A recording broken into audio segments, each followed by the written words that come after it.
All of you know I like to collect shiny trading cards, Yu-Gi-Oh, Pokemon, Magic the Gathering.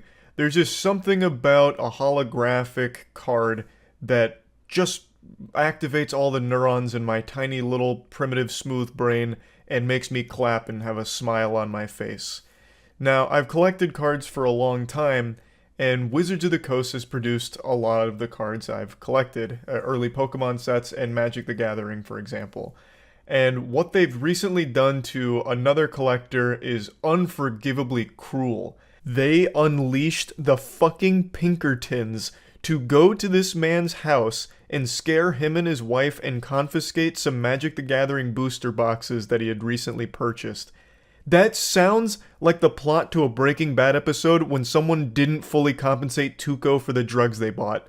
Now, the reason there was an issue with his purchase is because the YouTuber made a video showcasing the boxes that he got, and it turns out the boxes he received were not the ones that he actually ordered. He had ordered a booster box set called March of the Machine, but what he received was March of the Machine, The Aftermath, which was an unreleased set, and he unveiled the cards a month early. It was a leak, and it was a problem with the distribution because the names are so similar. He believes what happened is the person he tried to purchase March of the Machine boxes from accidentally sent him the unreleased boxes because the names were so similar and they got confused. But he didn't steal the product or anything like that. He didn't knowingly purchase unreleased product. He just got sent the wrong thing. But Wizards of the Coast, they took this as an affront to God. I'm sure all of you have heard the name Pinkertons before because they were literally the bad guys in Red Dead. Like, they have existed for 170 years. I had no idea they were still around. I thought they went extinct like fucking 100 years ago. But they still currently operate today. And Wizards of the Coast dusted off the old hotline right to their desk and ordered an operation for them. I'm not here to do a deep dive on the history of the Pinkertons. They engaged in a lot of terrifying shit a long time ago, and I don't know to what capacity they still operate and do business today, but just their reputation enough is horrifying, and the fact that Wizards of the Coast used them as their first means of communication with this YouTuber is frightening. As far as I know, Wizards of the Coast didn't make any attempts to directly communicate with the YouTuber to resolve the situation without making a big hoopla out of it.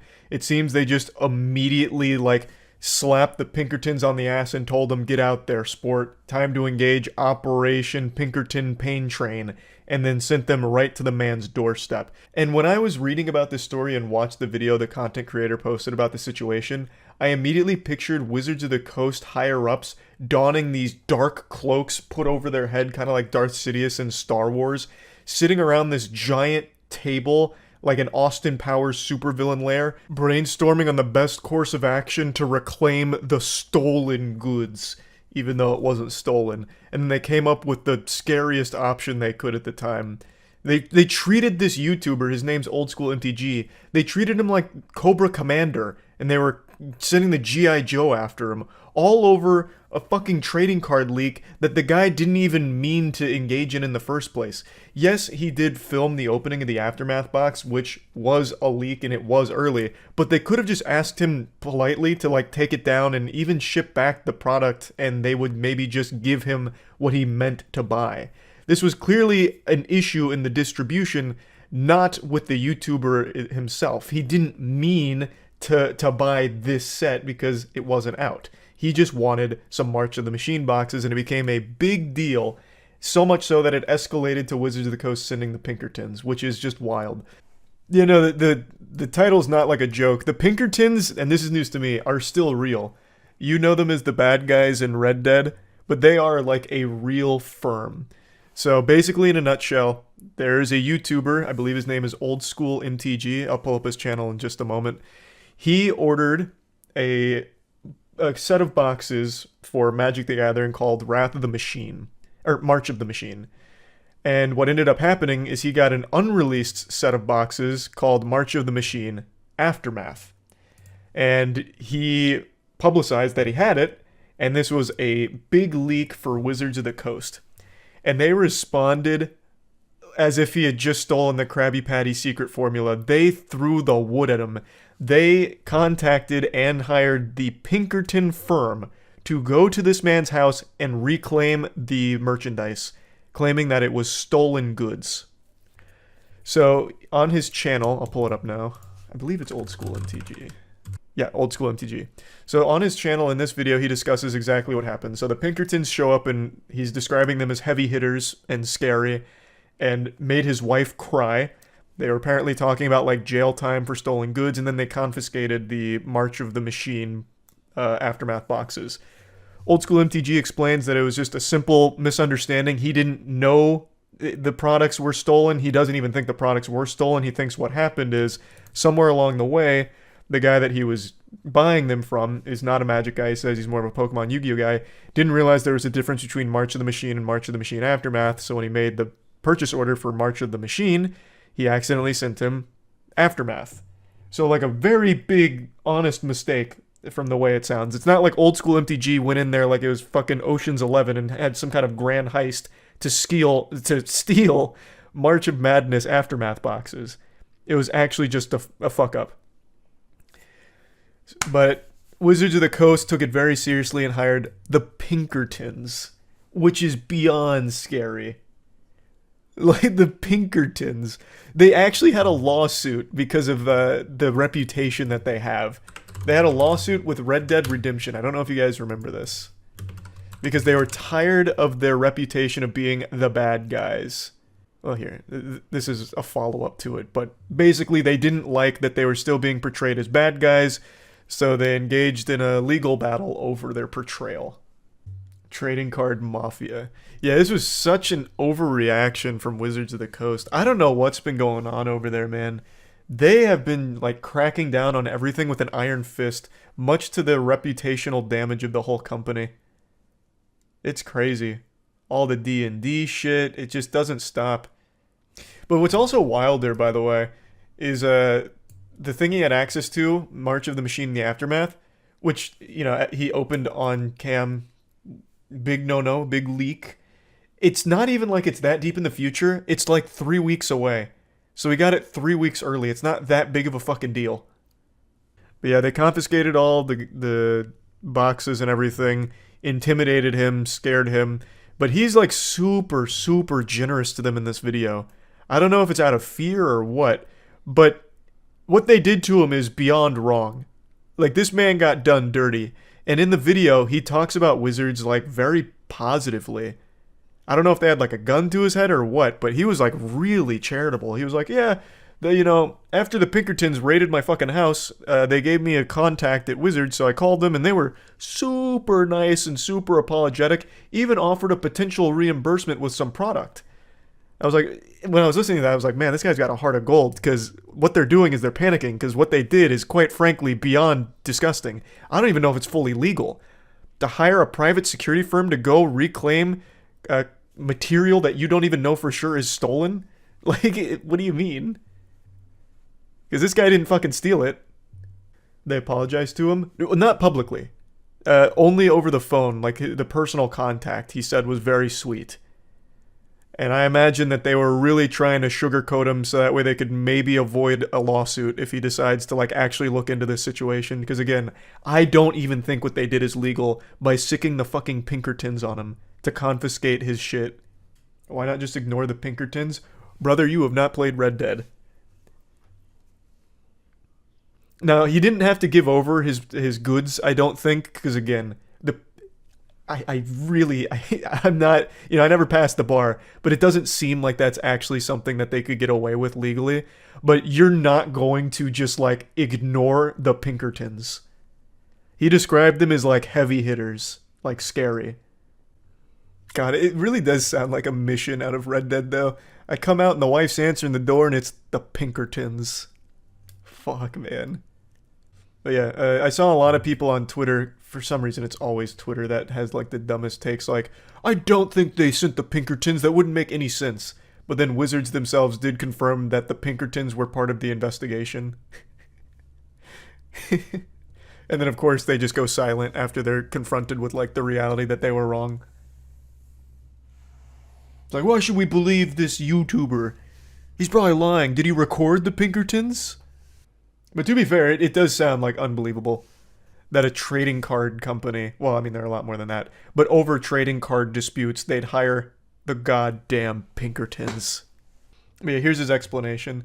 Somebody screwed up, sent out the wrong cases to the gentleman that I bought the boxes off of because when he sold me the stuff, he said he was selling March of the Machine collector's boxes, not Aftermath. He didn't even really know what Aftermath really was, I don't think. So like I mentioned, he believes that it was just something along the distribution chain because the names are so similar that someone got confused and sent out the wrong thing. Are Pinkertons a crime family or an organization? Yeah, the line's kind of blurred if you look at the Pinkertons historically, but they are a detective agency. But they've been around for 170 years.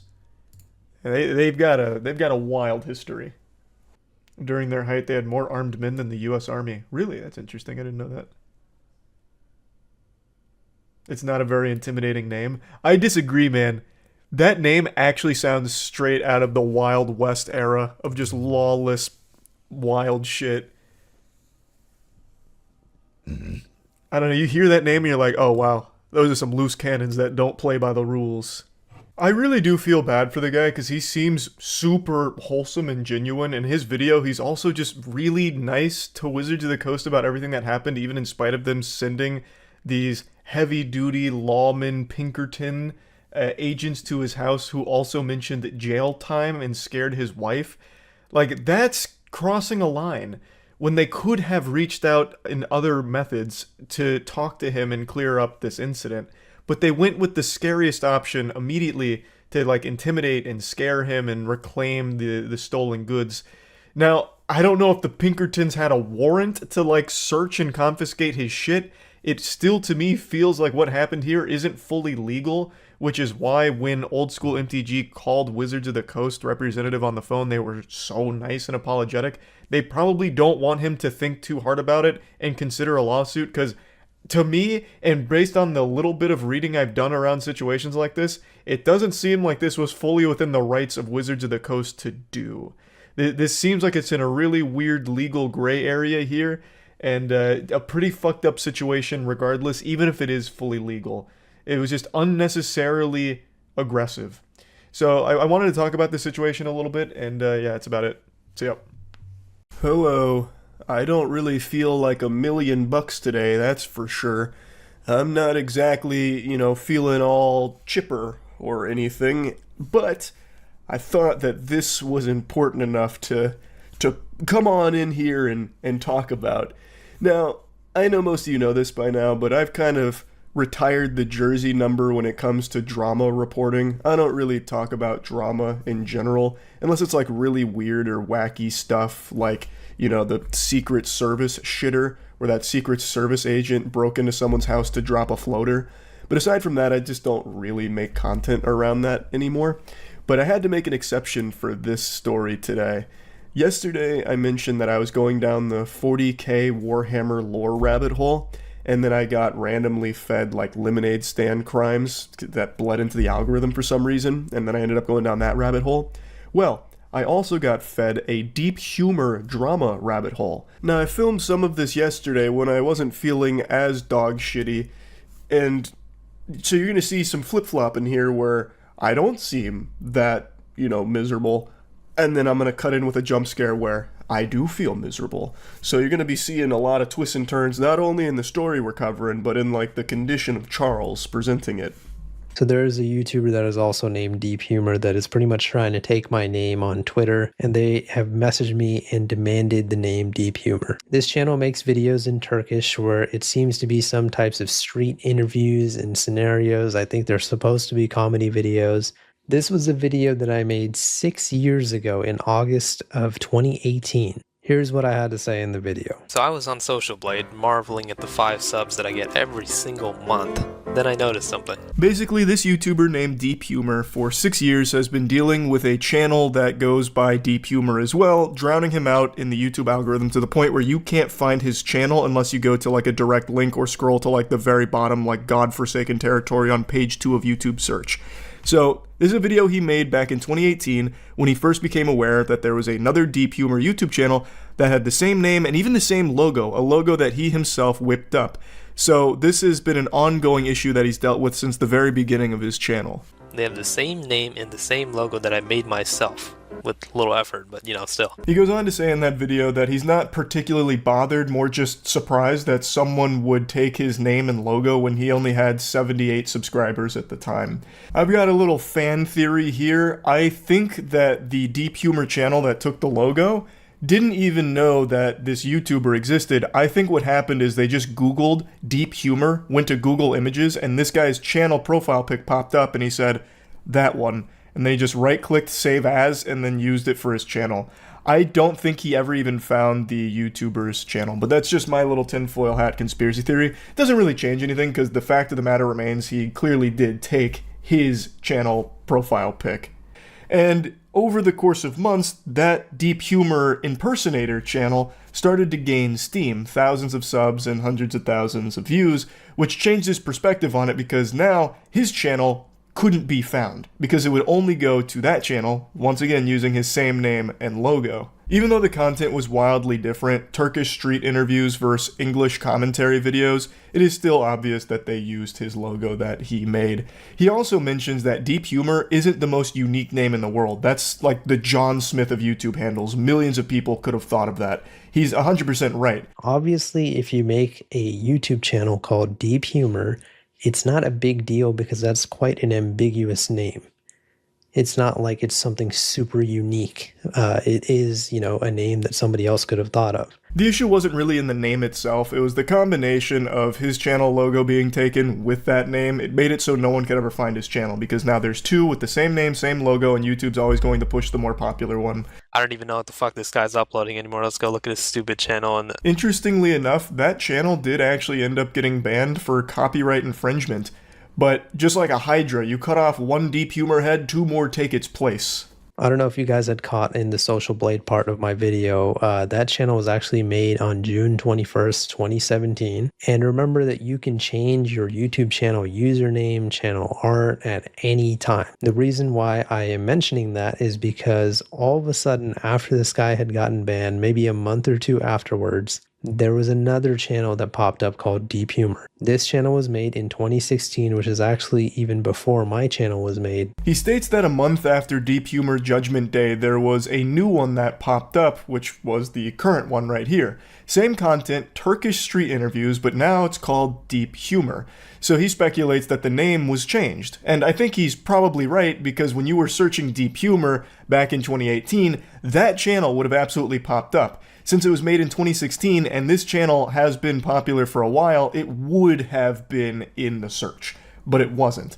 So what likely happened is after that channel got banned, the person behind it went to this channel and changed the name to Deep Humor, but this time didn't use the same logo that had just got their previous account banned.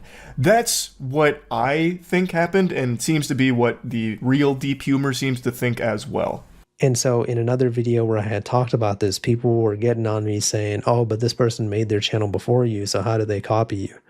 Well, they copied me because they clearly just changed their YouTube username to Deep Humor, which, like I said, anyone can do at any time. I believe this is the same person that had gotten banned all those years ago, and that same person who had originally taken my YouTube channel icon. Why do I believe this? Because just like that channel so many years ago, this channel also makes Turkish street videos. This is still just the tip of the iceberg, by the way. This is going to turn into a full reverse flash situation for Deep Humor. Like, this is the reverse Deep Humor. So that kind of sums up the genesis of this Deep Humor war here.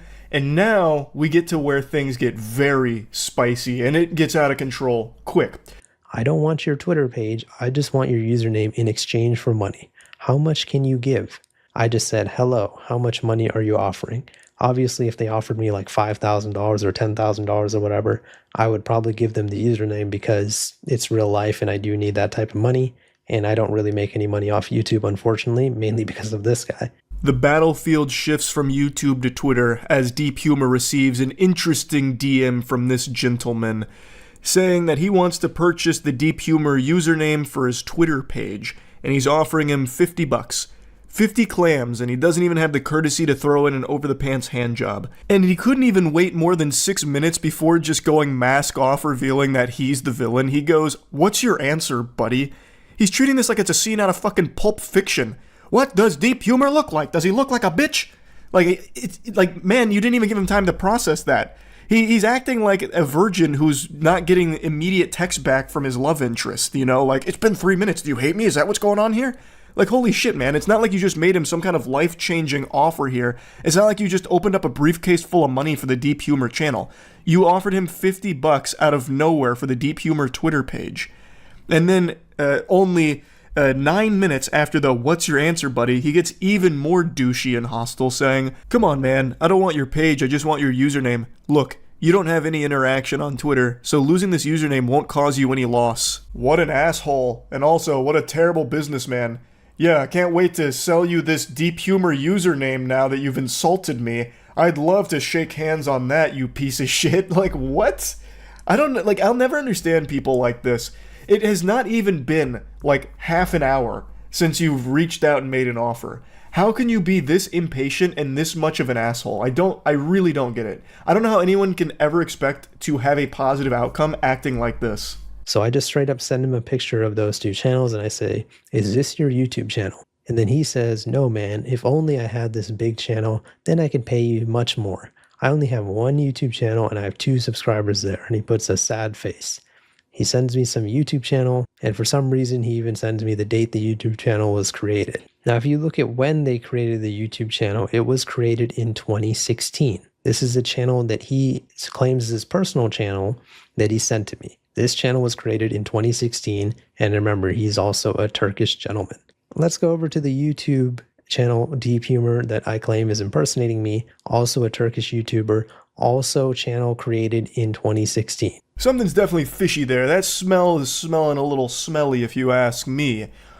This Turkish guy reaches out about purchasing Deep Humor from him, and then links his YouTube channel, which has 2 subs. Why could he possibly want the Deep Humor username? His YouTube channel has less interaction than the guy he's insulting, and his Twitter page is more dead than Concord. What would be the reason behind him wanting to purchase Deep Humor so badly that he is literally furiously typing at his keyboard the second he doesn't get an immediate response? Doesn't really add up. And it is interesting that his personal YouTube page that he sends the date of its creation of for some reason is the same year as the Deep Humor Turkish Street Interview page. That is quite a coinky-dink. Why is he demanding the Twitter handle Deep Humor from me? Because he already has everything else. Instagram/Deep Humor, Facebook.com/Deep Humor, and TikTok @Deep Humor. This Twitter handle, Deep Humor, this is all I got over him. This is like that last fucking Infinity Stone in his Infinity Gauntlet that he's trying to get. And that's pretty much where Chapter 1 closes here on the Deep Humor saga. But it's also what leads to, by far, the biggest catastrophe in this war. This is a tragedy, and it's one that many YouTubers know all too well. The Deep Humor Turkish Street Interview page files a copyright strike on the Deep Humor commentary YouTuber. Okay, so I'm going to try to keep my composure during this because this is just such BS, but my video talking about me losing my channel potentially just got copyright striked by the Deep Humor that I pretty much proved is copying me. This Deep Humor right over here. A false copyright strike. The first blood has been drawn here. This is a huge sin online, to file a fraudulent strike on another channel. Deep Humor, the real one, never even used a single second of the other channel's videos. Ever. There was nothing that they could even potentially make an argument for as a justification for taking down that video. The sole reason is because it made them look really bad.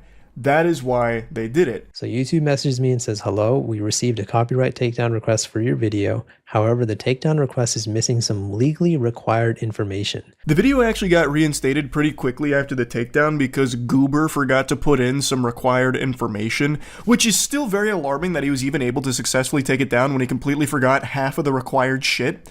But that ended up sending Deep Humor the reason for the takedown. So, statement regarding the allegedly infringing work. And this guy said, "My work of art." I think it's worth mentioning that this guy's channel is re-uploads of other people's work that he just edits together. He is a compilation channel. He credits some of the original artists, sure, But it's not like he has a work of art. He is taking shit that he sees on Instagram that he goes, haha, he downloads it and then puts it on YouTube. Like, to have the gall, the fucking chutzpah, to defend yourself like this, calling it a work of art, and trying to take down and silence someone who is making a very real case for why you have been a huge headache for them, is just, it's almost comical if it wasn't so sad and pathetic. Now, I know there's probably a lot of people watching this saying, well, why didn't one of them just change their name? And I get that perspective. I'm glad the commentary channel didn't fold here and stuck to their guns, like defending the deep humor title, being loyal to it. I don't understand why the Turkish Street Interview channel didn't change their name at some point. The previous one got fucking banned. And it's not like the name Deep Humor even really fits the content that he's posting. He is a compilation of Turkish street interviews. Why wouldn't you have that name also match that content? It doesn't make sense to me. Instead of being Deep Humor 1 and Deep Humor 2, he could have just had a different name. And he also admits to changing his Instagram name, I think it was 7 times. So it's not like he's had deep humor since the beginning of the fucking Big Bang or anything. He is open to changing his shit around. Why wouldn't he do that for this? It makes no sense to me. Anyway, though, looking at this further, type of work, copyrighted logo. Where does the content appear? The content is located between 0 seconds and 34 minutes in the target video. Hey, Buster, the video is 15 minutes long. How the fuck could your logo appear in 34 minutes of that? Are you stuck in like the hyperbolic time chamber or something? What are you even watching? Jesus Christ. And now we get to the current day here, the most recent update where Deep Humor 1 left a response in the comment section. So he says that he watched the video after the comments, he's never seen the channel before in his life, he's been using the name on Instagram since the end of 2015, saying that old followers will remember that. He was only making edits on Instagram, had nothing to do with YouTube. There were a ton of channels using that name, uploading his edits, and at that time, due to his financial situation, he sold the Instagram account, paying royalties to all channels that used his videos, and most likely the channel that was shown throughout all this, the one that used the Deep Humor's logo, he's saying most likely that was one of his channels that he had taken down. Someone else replied and said, you do have a Twitter account, because who else would ask for that handle? That account had a Turkish flag, so you know because he's you. Also about the Instagram stuff, you say you have the username since 2015, but it shows that you have this account since December 2019, and you have changed your username 7 times. Suspicious. He replies and said, I don't need to buy a username because everyone in Turkey already knows me. Definitely gonna win the Humble Person of the Year award right there. Your friend's concept is different from mine, and even our languages aren't the same. He claims that it wasn't him on Twitter that reached out about buying the Deep Humor name. He thinks it was someone that was reaching out to purchase it from the OG Deep Humor in order to sell it to Deep Humor 1. Fair enough, like, there's no way to prove it's the same person, but that is an interesting plan. To purchase the Deep Humor name for $50 to try and sell it to the Deep Humor Turkish Street Interview channel. I don't know how popular Deep Humor as a name is in Turkey that there'd be multiple people wanting it so badly. Okay, here we go. Someone says, if it's just a misunderstanding and you're correct in everything, then why did you try to copy strike his video down? You could have just talked about it. Because in the video, your friend is making false accusations and slandering me. Let me stop you right there. That's not why you copyright striked me, though. You did not copyright strike me for slander or harassment or whatever you're claiming. You copyright strike me because apparently I used your copyrighted logo. So you're giving one reason, and then you're copyright striking me for another reason. For me to do this on this channel because my Turkish audience won't understand anything and it'll only make things more complicated, the copyright strike was just a warning. This sentence is more incriminating than anything that you have ever said. You just said that you gave me a false copyright strike to warn me. Not exactly the biggest pro-gamer move I've ever seen here, but maybe I just can't wrap my tiny brain around his galaxy brain plan. He openly admits that the strike was a warning. You're admitting to a fraudulent strike, you know that, right? You can't do that. You're not allowed to do that. You're not supposed to do that. And he's just openly stating it. It's not something to be proud of that you falsely struck someone as some kind of show of power or whatever. He then also makes a subtle threat of potential legal action that he might decide to take.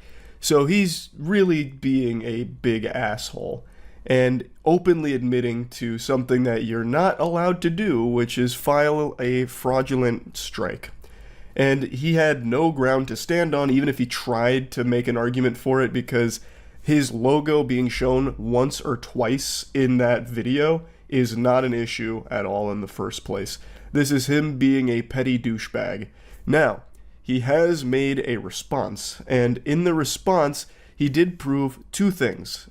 Yüksek ihtimal bu Türk adam aldı YouTube kullanıcı adını. Ben kapattırdım. Ben YouTube'da da yokum ya o zaman. Sadece Instagram'dayım. Ben kapattırır kapattırmaz bu arkadaş gitti kullanıcı adını aldı. Deep Humor'ı. Yani şu anda bana dua etmesi lazım o arkadaşın. Günahını da almak istemiyorum. Ya da kullanacak mıydı? Çünkü bayağı bir popüler Türkiye'de. Ya bana satmaya çalışacaktı ya kendi kullanacaktı. Ya bir şey söyleyeyim mi? Gerçekten bunlar beyin fukarası bak yemin ederim. Bak o videoda mutlaka izle. Bana atmış ekran görüntüsünü. Demiş ki bu YouTube kanalı senin mi demiş. Ben de demişim ki hayır benim değil. Kendi kanalıma atmış. The vast majority of the video is him talking about some awful comments and some emails that he's gotten as a result of this, and he blames Deep Humor for it, saying that he leads them and herds them like sheep to harass him, which is just an outright lie. In pretty much every video Deep Humor's made about this, he tells people not to. He doesn't encourage that behavior at all. He shuts that shit down to the best of his ability, but because the story got so big, there's a lot of people who do that kind of garbage. And it's a terrible thing. Like, he's not wrong to be upset about it, but he is incorrect in saying that it is Deep Humor's fault. I'm relying on Google Translate here, so I don't know how accurate this is, but he shows his inbox where he has takedowns filed back in 2018, so presumably one of those channels was the one that started this whole hoopla, which was the channel that took the OG Deep Humor's channel logo. He then also proves that the account that reached out to Deep Humor through Twitter about purchasing the Deep Humor username is not him. He reached out to that same guy and had a conversation with him about it, where the two just kept exchanging insults at Deep Humor, and that dude even sent like 2 voice messages where he was calling him like an idiot, and then making some shit up about how the OG Deep Humor was talking about something being illegal or whatever. So I mean, that also confirms a third thing, that Twitter guy is a massive piece of shit. That guy super sucks. He is a turbo asshole. What Deep Humor's response fails to address, even loosely, is the fraudulent copyright strike that he filed. He also deleted his previous comments, so I can't go back through them. At least, I don't think I can. I can't find them anymore. So he instead deleted the evidence where he openly admitted that it was fraudulent and a warning, and now in his response never brings that up for some very peculiar reason. That's so weird. So basically he goes on for a while here, but basically he's saying the guy that I showed that DM'd me on Twitter isn't him. But the reason why I thought it was him is because of all the random coincidences coming together all at once. Coincidence number 1, Turkish Street YouTube channel takes my username and icon on August 2018. Coincidence number 2, on October 2018, that channel impersonating me gets banned, and then all of a sudden you pop out of nowhere less than 3 months later with the name Deep Humor also making Turkish Street content. Coincidence number 3, a random Turkish dude that has taken a weird interest in the name Deep Humor messages me on Twitter demanding the username. Could I have been wrong about all 3 coincidences? Of course, but am I unreasonable for leaning towards that conclusion? I don't think so. I feel like that makes total sense. I agree, it's not an unreasonable conclusion to draw given all the circumstances, and it's something that could have been solved with the first video and none of the messiness with a fraudulent strike and all of that hoopla. Deep Humor 1 could have easily reached out and explained it to him, or just leave a comment on the video. Deep Humor 1 fucking loves the YouTube comment system. He leaves like 40 of those bitches all the time on all of his videos. He could have absolutely just left the comments on that first video, which he was clearly aware of since he struck it. He could have just left a comment explaining like, hey, you've got this wrong, that's not me on Twitter, that was not me back in 2018 that had your channel icon or anything like that, and then explain it. Like, that would have been super simple and it would have solved this right away. And then he says, hello, my friend, the copyright was not fake. My logo was legally copyrighted and licensed. We have pretty much already kind of proved that this is false. Not his logo being copyrighted and licensed, but the fact that me making a 15-minute commentary/criticism video where I show his logo every now and then does not constitute as copyright infringement. That is protected under fair use. I've actually even talked to a few lawyers about this now, and they've all confirmed for me that that is fair use. Perfect point right over here. You don't send copyright claims over someone lying about you. That's an abuse of the copyright system. My friend, it seems you're not very knowledgeable about copyright. If I wanted to, I could have sent a notice to his channel for damaging the brand name or even filed a defamation for him, but I didn't. Basically, he just keeps saying he could have done a lot worse but chose not to. Instead, he played it soft with just a copyright strike. One that he could not possibly enforce at all. Showing his fucking channel logo for a couple of seconds in the video is not grounds for a copyright strike. If the whole thing was about him being wrong in his assumption that you were the one reaching about the username, that is something that you could have solved with a single fucking comment about it instead of a strike. You can't weaponize frivolous strikes like this. I don't know why he can't understand that. And I think he does, which is why he didn't mention it at all in his video to his audience. Instead, he goes to the comment section where a lot less people are going to see how big of an asshole he is. It is so interesting that he can't wrap his head around him being the cause for this being such a big deal. His decision to strike this channel has led to it being this massive drama as opposed to what it started as, which was just like this weird, wacky story. Anyway, though, that's where the deep humor saga concludes for now. That's really about it. See ya. I hope you've got some Pepto-Bismol nearby, because I'm about to blow your ass out with wackiness. Good golly, do I have something goofy for you today. This is like a full circle season finale of controversy, and I can't even believe what I'm about to talk about. It all goes back 2 years ago when I made this video called I'm Mad. This video was the patient zero to an epidemic that led to multiple channels getting strikes for a very innocent video. That video was SpongeBob and Mickey Mouse mascots having a road rage incident. It was an old fake stunt that went viral a long time ago, so a ton of YouTubers had made videos joking about it and laughing at it, and all of those channels, including my own, ended up getting a strike in one giant sweeping plague. This was a couple years ago, and we all thought it was resolved, but today, it reared its ugly head yet again, with YouTube issuing yet another strike for the exact same video to another massive YouTube channel named Night Docs. Before I get into like the current situation, I'm just going to give the full lore breakdown surrounding this video because it may very well be one of the most forbidden videos on the platform at this point. The amount of people that have received a strike for this is outrageous. And just so we're all on the same page, a strike is a very big deal. A strike on YouTube is a huge, huge issue. So this is the biggest punishment YouTube can issue a creator. All over a fake road rage involving SpongeBob and Mickey Mouse. So yeah, I made a video on that road rage incident, just making jokes about it. It was 4 dudes in mascot costumes, one being SpongeBob, one being Mickey Mouse. Those were the real protagonists, and they were throwing hands with a guy on the street and beating him up just on the road while 2 guys were filming and laughing about it. And I was just making jokes about it, nothing crazy. There's nothing scary or terrifying or shocking happening.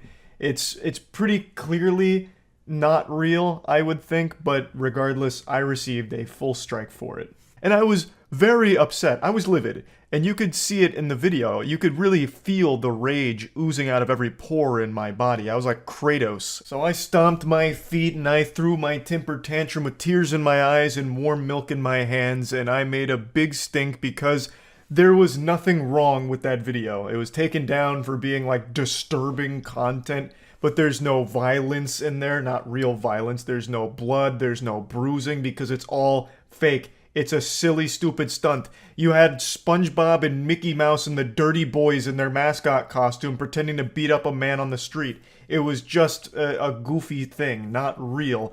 And it got taken down for being too disturbing to even be left up on YouTube. It was too graphic to even get an age restriction. It went so far above an age restriction that they not only took it down, they gave me a full strike because of how traumatizing it must have been for the manual reviewer to have been subjected to such horror. And I was understandably outraged, but not nearly as outraged as I'm going to be if I find out that you play Rocket League without wearing the Moist Esports Rocket League skins that are now in the shop. This isn't even like a hashtag ad like an official one, it's just we finally have our Moist Esports items in the shop, and I just wanted to at least shout it out here. They look fucking great. Here's a little quick clip of them in game. So they're in the Rocket League shop, so if you're a Rocket League player, make sure to check those out to support the squad. But anyway, I got a little carried away just immediately. So back to what we're here for. So then I started a hashtag on Twitter called AnswerUsYouTube, and through this, I ended up accidentally throwing Markiplier under the bus because he had also reacted to that same video that I was covering.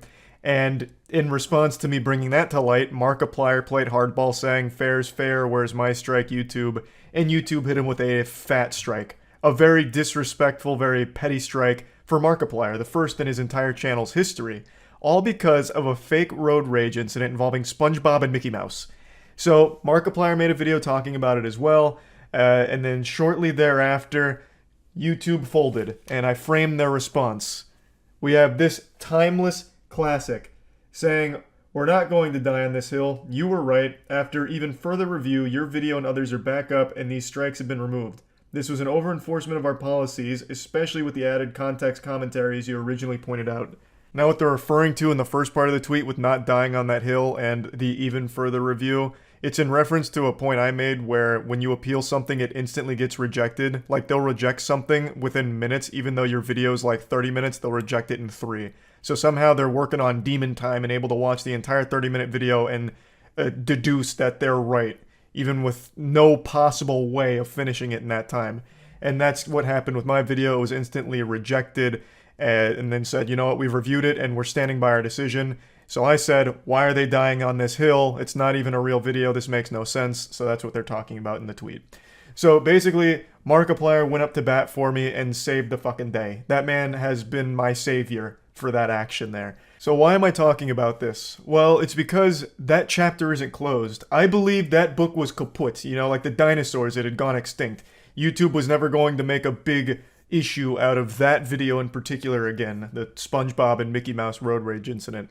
Well, it turns out I was wrong, because today another YouTuber named NightDocs, who I'm sure many of you have watched content from before, got a strike on his channel for the exact same fucking video, which they had already deemed is fine. They agreed that it was an over-enforcement of their policy and they were in error. Yet today, they have come back and said this is the violence and gore for NightDocs, and they struck him for it. The same fucking video. I wouldn't dare show a single frame from this video anymore. It's goddamn radioactive. I don't know what it is about it that YouTube truly hates, but every single time this comes up, it seems like they react with the most heavy hand imaginable and strike down the gavel of injustice and issue a strike just for even showing the video.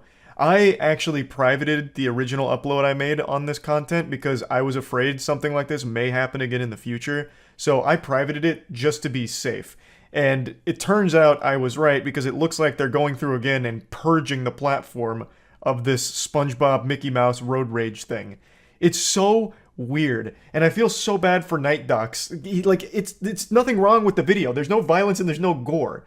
Like, I don't know what they're seeing in this video that no one else on the planet is, but my god, it is crazy. It is so peculiar. I can't really wrap my head around it. Why this video in particular is the one that keeps triggering the system to issue a strike, and then a manual reviewer come in to agree with the system that the strike is legitimate. Like, there's some kind of crazy delusion going on over there. It makes no sense to me at all. Let's keep in mind, on YouTube, there is actual violence and gore. You can search it up right now. A lot of it's age restricted. In fact, most of it is, but there still is unrestricted violence and gore on the platform too. So even in the most severe case, if they deemed it was like violent or gory, which it's not, why do they go to the strike instead of like an age restriction, which is a lot less severe?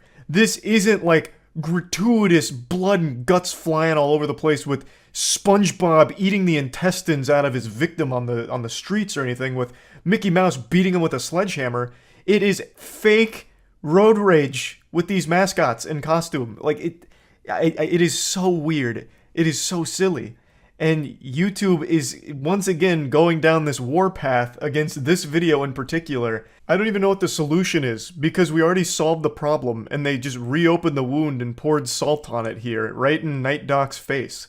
I don't even know what the proper protocol is. YouTube themselves agreed that they were wrong, and now they've come back and done the exact same thing again. Is it just like you need to remind them, like, hey, we've already been here, done that. We've done this whole song and dance. Like, is that what needs to happen? Like, YouTube needs the little refresher, like the little memory update to remind them that we've already done this? Or is this going to be a biannual thing where every couple of years YouTube's just going to do this shit again? Like a natural disaster. I don't know. I don't get it. I feel bad for Night Docs and anyone else that just got a strike again for this video. It's so nonsensical. I just wanted to talk about it because this blows my mind that it's flaring up again. It's so fucking wild. Anyway, that's really about it. See ya. 11 months ago, the internet was set ablaze by an explosive scandal that gripped us all by the throat and wouldn't let go. A cheating scandal that changed butt plugs forever. I'm talking, of course, about Hans Niemann vs. Magnus Carlsen chess cheating allegations. I'll go ahead and bring you up to speed with a brief lore recap in case you forgot. Hans Niemann is a very strong chess player, and he played against one of the best of all time, Magnus Carlsen, in a tournament. And Hans Niemann shocked the chess world when he beat Magnus. But no one was more shocked than Magnus, and he made some insinuations that there may have been foul play afoot during their match. He outright refused to play against Hans going forward, and it got real messy real quick. We started playing in the pig pen and things were getting dirty. This led to a huge avalanche effect where everyone was coming out to speculate on what the fuck was going on. And not just smooth-brained goober idiots like myself, but some of the most well-respected players in the entire world, grandmasters, came forward to offer their perspective on this. And Hans Niemann did have a past of cheating in online chess, but never in person. And cheating in an in-person over-the-board chess event is a very hard thing to prove. Eventually, the community started to come up with their own theories on how could he have cheated if he did. And naturally, the only sane explanation that makes sense, the only logical conclusion to draw, is that Hans Niemann must have cheated by having a vibrating butt plug lodged deep inside of his asshole that would vibrate for the correct moves to play against Magnus in this match. Thus spawned the butt plug cheating scandal that took the world by storm. It's important to note that that whole theory was only half serious. Like, I don't know how many people are diehard butt plug believers in this case, but it is like a possibility. The tech was even proven by some of the brightest minds in America. We damn near revived Oppenheimer to build a functioning chess bot butt plug. We had a lot of people on YouTube in particular come forward and make working prototype chess bot butt plugs that you could plug into your colon to help you be better at chess, just to prove that, you know, we as a species can make this. We have the technology. But the whole belief that this was a real thing wasn't the most grounded in reality. Like, it wasn't super serious, but it was fun. And that's why everyone latched onto it. But it really wasn't fun for Hans Niemann, whom his entire career was starting to crumble around him because of this reputation that he may have cheated. There's a lot of moving parts under the hood of this vehicle, and I'm not a fucking mechanic, so a lot of things that started happening behind the scenes I am unaware of. Most people are. There's only a handful of people that really know all of the particulars that started to go on behind the scenes, but what we do know is Chess.com launched an investigation of their own against Niemann to investigate the cheating allegations. They wanted to see if there was any evidence that Hans Niemann may have cheated against Magnus. Fast forward, investigation concludes, Chess.com finds no hard proof that Hans Niemann ever cheated in over-the-board chess, but they do find more evidence that Hans Niemann may have cheated in more online chess than he had initially led people to believe. Eventually, another person gets involved. His name is Hikaru. He's the biggest chess streamer and one of the best players in the world. Hikaru gets involved in this directly by making some hard claims during this whole situation, which only further damages Hans. So eventually, Hans Niemann launches a lawsuit against everyone. Chess.com, Magnus Carlsen, and Hikaru. It's a $100 million defamation lawsuit. And that brings us to today. That lawsuit has concluded. It has all been settled now, and sports fans, let me be the first to tell you, it's a bit of a surprising ending to this one, all things considered. Chess.com put out a statement saying that all the sides here have been working together to negotiate in good faith to resolve everything without further litigation, and they're happy to share that they've finally made it there. They're finally all coming together, holding hands and saying, you know what, group hug in the shower, no need for any more hostility. Which is not the ending I was expecting to the Game of Thrones here. So, Chess.com released a statement saying we're pleased to report that we've reached an agreement with Hans Niemann to put our differences behind us and move forward together without further litigation. At this time, Hans has been fully reinstated by Chess.com, and we look forward to his participation in our events. We'd also like to reaffirm that we stand by the findings in our October 2022 public report regarding Hans, including that we found no determinative evidence that he has cheated in any in-person games. We all love chess and appreciate all of the passionate fans and community members who allowed us to do what we do. I really thought this was going to be a much longer case that wouldn't have a happy ending here. I was expecting this to get extremely cutthroat. I thought we were going to be seeing some kind of biblical court smackdown where Hans Niemann comes in with some crazy evidence that everyone but him is a cheater. He like fucking scholars mates the entire chess community. Like, I was really expecting this to not have a happy resolution, but I'm pleasantly surprised to see that it does. I gotta be honest with all of you here, though, sports fans. Just like the man in the yellow hat, my George is getting a bit curious as to what this agreement they reached could have possibly looked like. It had to be financial. Like, if you checked Hans Niemann's ass right now, you wouldn't find a butt plug, you'd find a lot of money. Like, this had to be some kind of financial agreement they reached because Hans Niemann's career took a huge hit from all of this. In the chess world, the biggest, most prestigious tournaments with the best players in the world are invitation only. And take a guess who wasn't getting invited to these events. That's right, the bad boy of the bong cloud, Hans Niemann. So his career kind of did nosedive from all of this because he was labeled a potential cheater, so he hasn't been able to play against the best in the world anymore. So I feel like the only way that he would have had an agreement that was satisfactory is if somehow they paid him a lot of money to be okay with it, to not drag this out any longer. That's just my guess. But that could be as ludicrous as the butt plug theory in the first place. I don't know. Maybe Hans Niemann just wanted like a very sincere apology from everyone involved and he got it. That's very possible. I have no idea. But it is important to note his career really did reach a complete standstill from all of this. Now, one thing everyone has said, and I agree with, is that this never would have reached this point or even probably happened in the first place if Hans Niemann didn't have a history of cheating in online chess when he was younger. That is a very crucial component to why this spiraled out of control the way it did.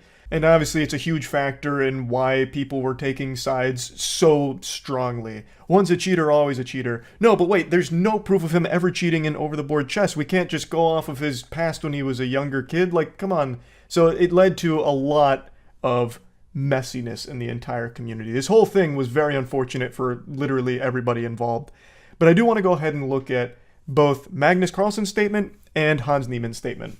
Magnus Carlsen said, I acknowledge and understand Chess.com's report, including its statement that there is no determinative evidence that Niemann cheated in his game against me at the Sinquefield Cup.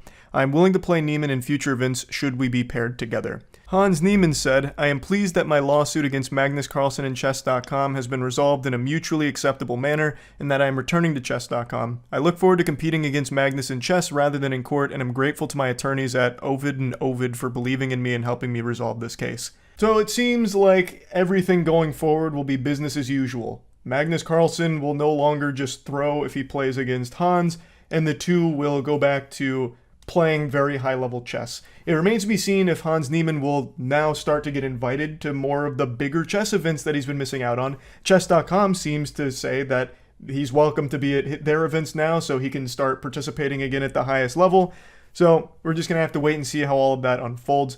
Hans Niemann did, however, release another video of his own here, where he gets like right up in the camera like the goddamn Joker in The Dark Knight here, saying, hey, I'm fucking back, baby. Hello, chess worlds. Did you miss me? There will be a day when I will be the best chess player in the world, and I think it's time to let my chess speak for itself. It's like a fucking WWE intro out here. So he does also say in that video that he still believes the Chess.com reports are defamatory and denies some of the allegations from it, but overall is still pleased that the whole situation is behind them now, so that way he can continue to move forward and play at the highest level. So that's where this whole cheating scandal finishes, I guess. 11 months in the making, and overall a pretty happy ending for most people involved in this case, it seems. So yeah, just wanted to give you the definitive update on it with the finale, and that's about it. So yeah. Every single day there's been a new jump scare of crazy shit happening somewhere in the world, and every time I fire on the internet, it feels like I'm trapped in a bad fan fiction written on DeviantArt. It's just so much, and I've been trying to keep my finger on the pulse of everything, and it's overwhelming. I feel like a cold turkey being dunked in a deep fat fryer. I'm about to explode right now. But I wanted to make this video going over all those topics because I keep getting asked about it. I become somewhat of a cum dumpster for drama, so I of course have been keeping up with most things going on, so let's just go over all of it here, at least to some degree. So slap on your snorkel because we're diving into the deep end. I want to start with the Balenciaga situation. Balenciaga is a high fashion brand that I'm sure all of you have heard of at least in passing before, and they recently ran a really disturbing ad campaign where they had a photo shoot involving children holding their favorite toys, but those toys, in some cases, were a plush teddy bear in BDSM gear.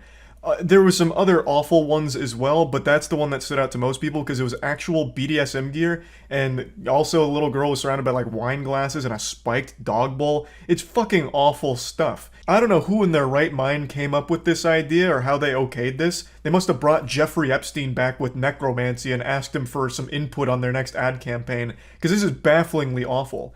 And Balenciaga put out a pretty bizarre statement about it by making the claim that kids were never even supposed to be involved in that photo shoot with the BDSM bears. But that seems provably false because the photographer who took the pictures has an entire career out of doing that in a very different way. So this photographer goes around the world, takes pictures of kids with their favorite toys out. And that seems to be what they did here for Balenciaga, but the toys they made the kids put out were the BDSM bears, the spiked bowl, and shit like that. The photographer, Galimberti, also came out and said that he had no say whatsoever in the items that were displayed or anything. He was just instructed to go to set and take the pictures in his signature style. So it seems it was a Balenciaga decision, not a him decision. From what I can tell, the photographer takes these pictures of kids and their toys, and it's supposed to be like a wholesome thing, but with Balenciaga, they completely bastardized that and turned it into something very fucking different. So their claim that kids weren't supposed to be there doesn't make any sense considering all of these factors. But this was only the tip of the iceberg, because after this happened, people dug a bit deeper into their 2023 spring catalog and they found this picture. This is an advertisement for a Balenciaga purse, and why is it important? Well, all of those papers that look like a tornado just hit and they're thrown all over the place aren't visible except for one. And if you zoom in on that picture, you can see that it's a 2008 Supreme Court case involving child pornography. And I want to shout out Mudahar here because he did a great job covering all of this. So if you want a deeper look into this whole situation, I highly recommend going to his channel, Some Ordinary Gamers. And that piece of paper that's visible in the shot is all about this case right here, which focused on child pornography as well as like promotion and advertising, shit like that. It's a very weird thing to have in a Balenciaga ad, especially when coupled with their last photo shoot using those little girls. So obviously these two things together made people very upset and very concerned with Balenciaga, like why the fuck is this happening?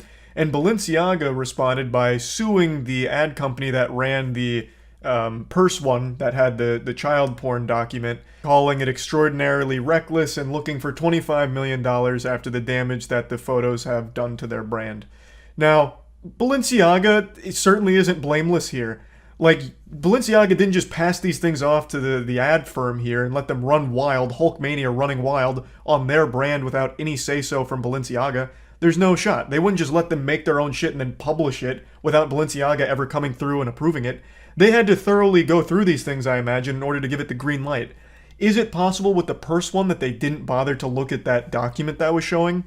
Maybe, but that's still Balenciaga bears a lot of blame there.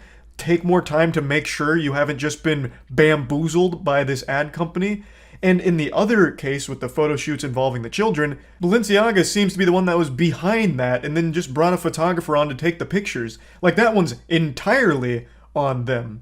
So, with that in mind, it's kind of easy to see why people connect the dots that Balenciaga is, for some reason, trying to promote their brand using children in a very inappropriate manner. So that's kind of the gist on that situation, and I'm going to just go ahead and move on to the next one. But again, if you want more information on it, I do think Mudahar from Some Ordinary Gamers does a great breakdown.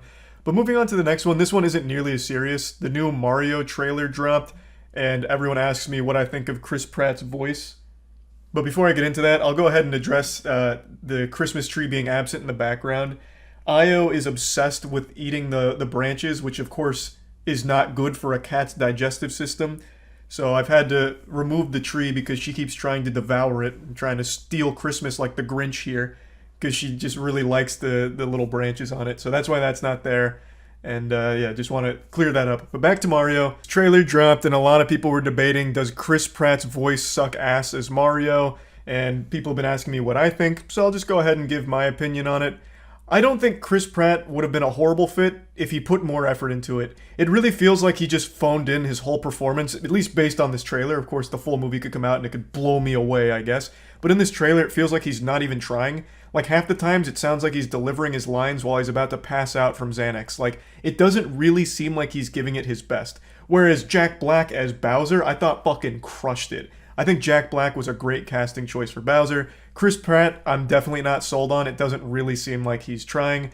I did, however, watch all of the other languages for this trailer, and I think the best one is the French dub. The French voice actor for Mario, I thought, really went after it and did a great job. But yeah, Chris Pratt, I don't think is really getting the job done for Mario and doing it justice. Of course, you can disagree with me. It's not that big of a deal. I just figured I'd chime in on it. And since we're already on the topic of Nintendo, I'll go ahead and give a shocking update there. Nintendo released a patch for the new Pokemon Scarlet Violet, and they even addressed how awful and unacceptable the performance is of the game, saying that they want to make it better and will make it better, which I nearly shit my pants. I almost fucking flew out of my chair when I read that Nintendo actually acknowledged how awful the state of the game is from a performance perspective. Now, I've said I do like the gameplay of the game, and I understand a lot of people do, but the performance is still unacceptable. Running at 2 frames per second most of the time and having so many bugs and glitches and so many issues, it's definitely not a $60 game with polish. And Nintendo actually acknowledging that is crazy.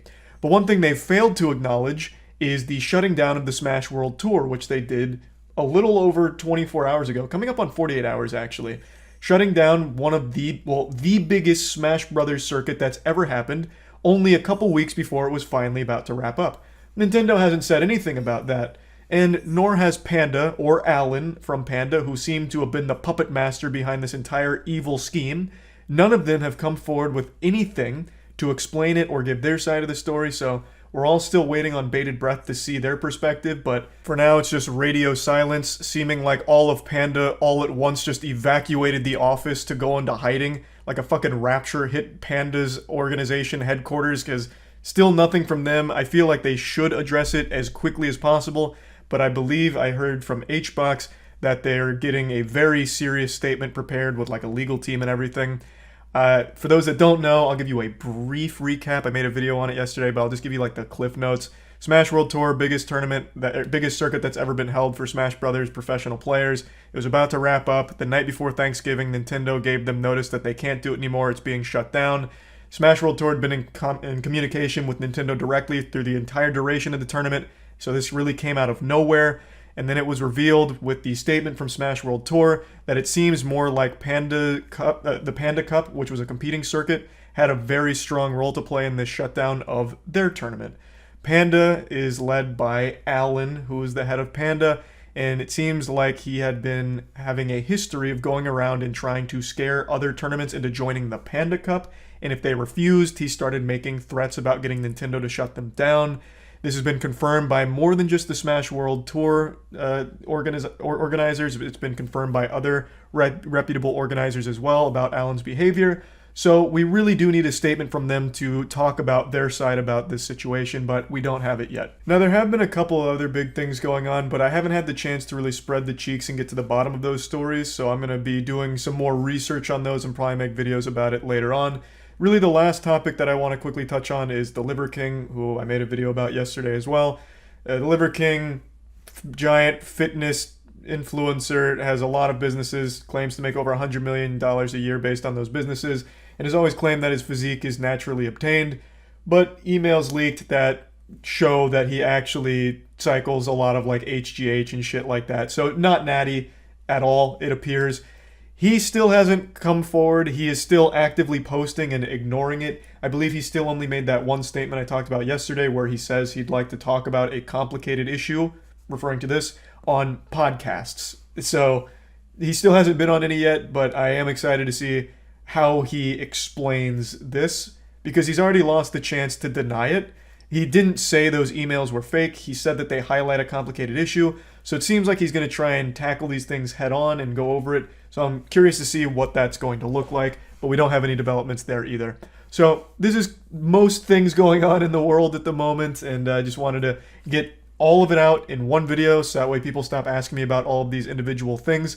So yeah, this is the giant stew of all of those topics. That's about it. See ya. I couldn't decide whether or not to make this video, so I did what I always do when I'm conflicted on a topic.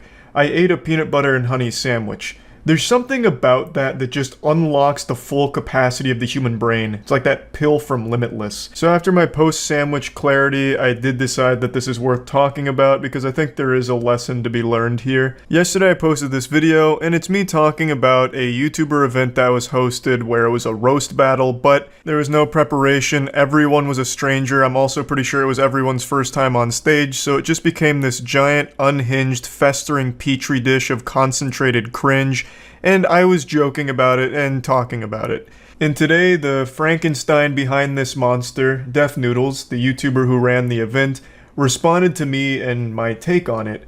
And this is why I was so back and forth on whether or not to make this video, because I don't want this to be construed as some kind of personal attack or anything personal. Like I said when talking about the event, I don't really know Def Noodles. I don't hate him. I've only seen a couple of things on Twitter where he said or did some bad shit that people were dunking on him for, and I've seen this roast. That's my whole exposure to Def Noodles, so I don't have strong opinions on him. I was making jokes about the event as well as his set, but I don't know the guy very well. So I'm not just going to be insulting him or anything like that. This is going to be me talking about his response video, which I think is a very important lesson in how not to handle controversy. Today's video is a little bit different than usual. I think it's about time that I address the new allegations against me. It feels like it's only been a few days since I've had to make one of these videos addressing allegations, and yet here we are once again addressing more allegations. I mean, this is such a weird way of starting the video because I didn't make any allegations against him. I made jokes about the event and talked about it. The closest thing that came to an accusation from me, I guess, is when I compared the roast battle to an act of terrorism. Which, I think there's a good argument to be made there. This was so fucking bad. Obviously, I'm just goofing around. It's just such a weird way of framing this video because I didn't make any allegations against him. I also don't understand why he titled the video an apology to Moist Critical. He doesn't owe anyone an apology, least of all me. I fucking loved it. I thought it was delightful. But at the end of the day, it's not a big deal. He put on an event and it didn't go over super well with the majority of people, and that's fine. I just can't help myself. I can't keep my dick in my pants when it comes to creating problems and destroying my career. I just need to fuck it. My career. I need to fuck it up.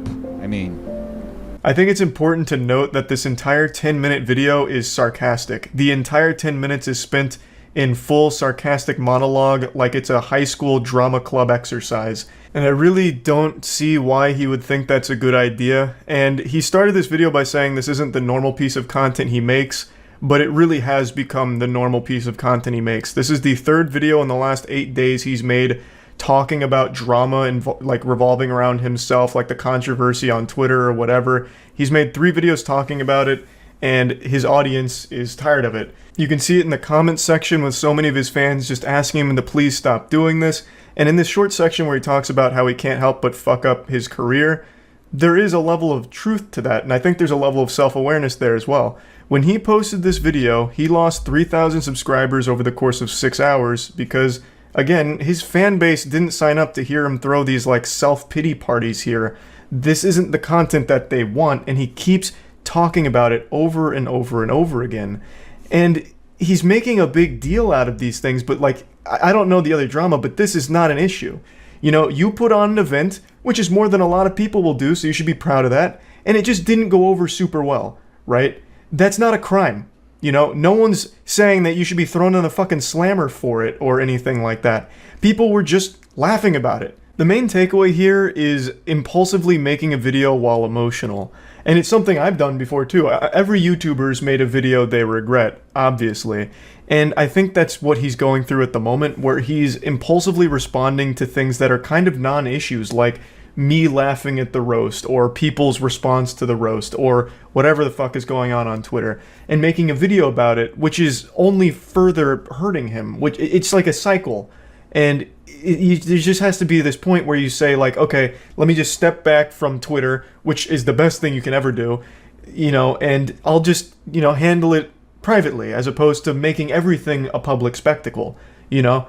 There was drama on Twitter, and I'm just going to sit on it myself. I don't need to make a video talking about it, because if I do, people aren't going to want to hear it, and they might not like it. I did indeed get banned on Twitch after a gay comedian made a gay joke, and I got massive backlash for it on Twitter as a result.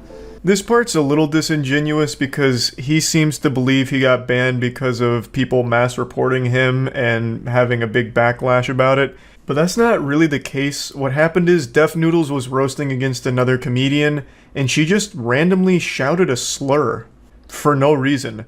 There wasn't like a joke leading up to it. There wasn't like a punchline or any context to it. She just shouted a slur, which is against Twitch's rules, so whether or not people made a big fuss about it on Twitter wouldn't have mattered. He was going to get banned for that. Greatest crime that I committed was to have caused the great moist critical to cringe. I have unfortunately committed the most heinous sin a YouTuber can commit in their careers. This is again pretty disingenuous because I don't cringe. Sometimes my eyes just get itchy during very uncomfortable moments and I'll have to, you know, stop and scratch them occasionally, but I'm just not built to cringe. I don't have that gene. After hearing out the entire internet and realizing that I committed the most heinous crime against humanity by putting out a show in my office and broadcasting it for free for anyone to see, the only way I could see this situation was with remorse. I am deeply apologetic for anyone out there who was traumatized by the free will to click on a video and watch it. This is exactly what I'm talking about. This is the tone for the whole video, basically, where it's, you had the free will, I'm sorry I provided you with free entertainment, man, how douchey of me to put on a free event on my own time to have some fun, I'm so sorry. Like that kind of thing. Why? Why make this sarcastic, salty video about it? No one's mad at you for putting on the event. I don't see anyone upset. Like, people had a great time laughing at it. Granted, that wasn't the effect you intended it to have, but even still, as a comedian, being able to roll with the punches is super important, but this is the opposite of rolling with the punches. This is like sarcastically punching back. I don't see why. The only people that would have any right to be upset with the event are the people that paid for it, and I haven't seen any of them complain, and from what you said in this video, they had a great time, so overall, it was successful. So then why be mad? Why make yet another video rolling around in your own personal drama and posting it on your channel? That is self-destructive. That is a downward spiral. Your audience doesn't want to keep seeing you do this. I don't want to see you making videos like this because it's just not a good look. I truly wish we lived in a dictatorial society so government officials could just rush into my building mid-show and have me immediately sent to the gulags for even attempting to do something of the sort. That is not the enough punishment for me. Honestly, I think the only appropriate response to the video that I chose to freely publish on the internet is death. I should go educate myself at the end of the barrel of a loaded shotgun. After all, the taste of bullets is the only thing that can truly educate a person to never commit a crime ever again.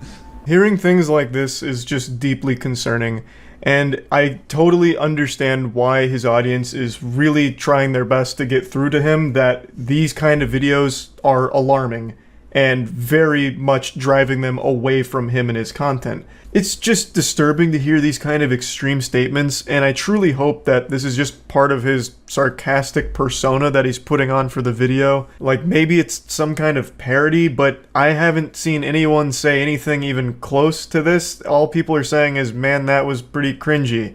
Which he himself says on stage, as well as the other people on stage also point out that it was cringy.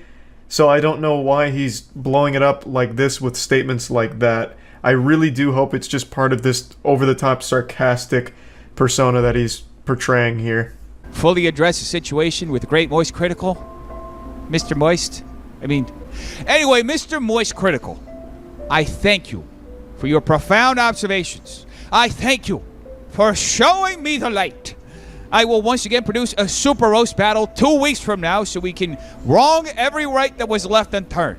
Yeah, he concludes the video by announcing a second roast is right around the corner, which I'm pretty hype about. I'm marking the calendar. But yeah, I think the announcement could have been better saved for a piece of content that was more, not this. This is just a very long, sarcastic drama video that his audience doesn't want to keep seeing, and a lot of people will be turned off by.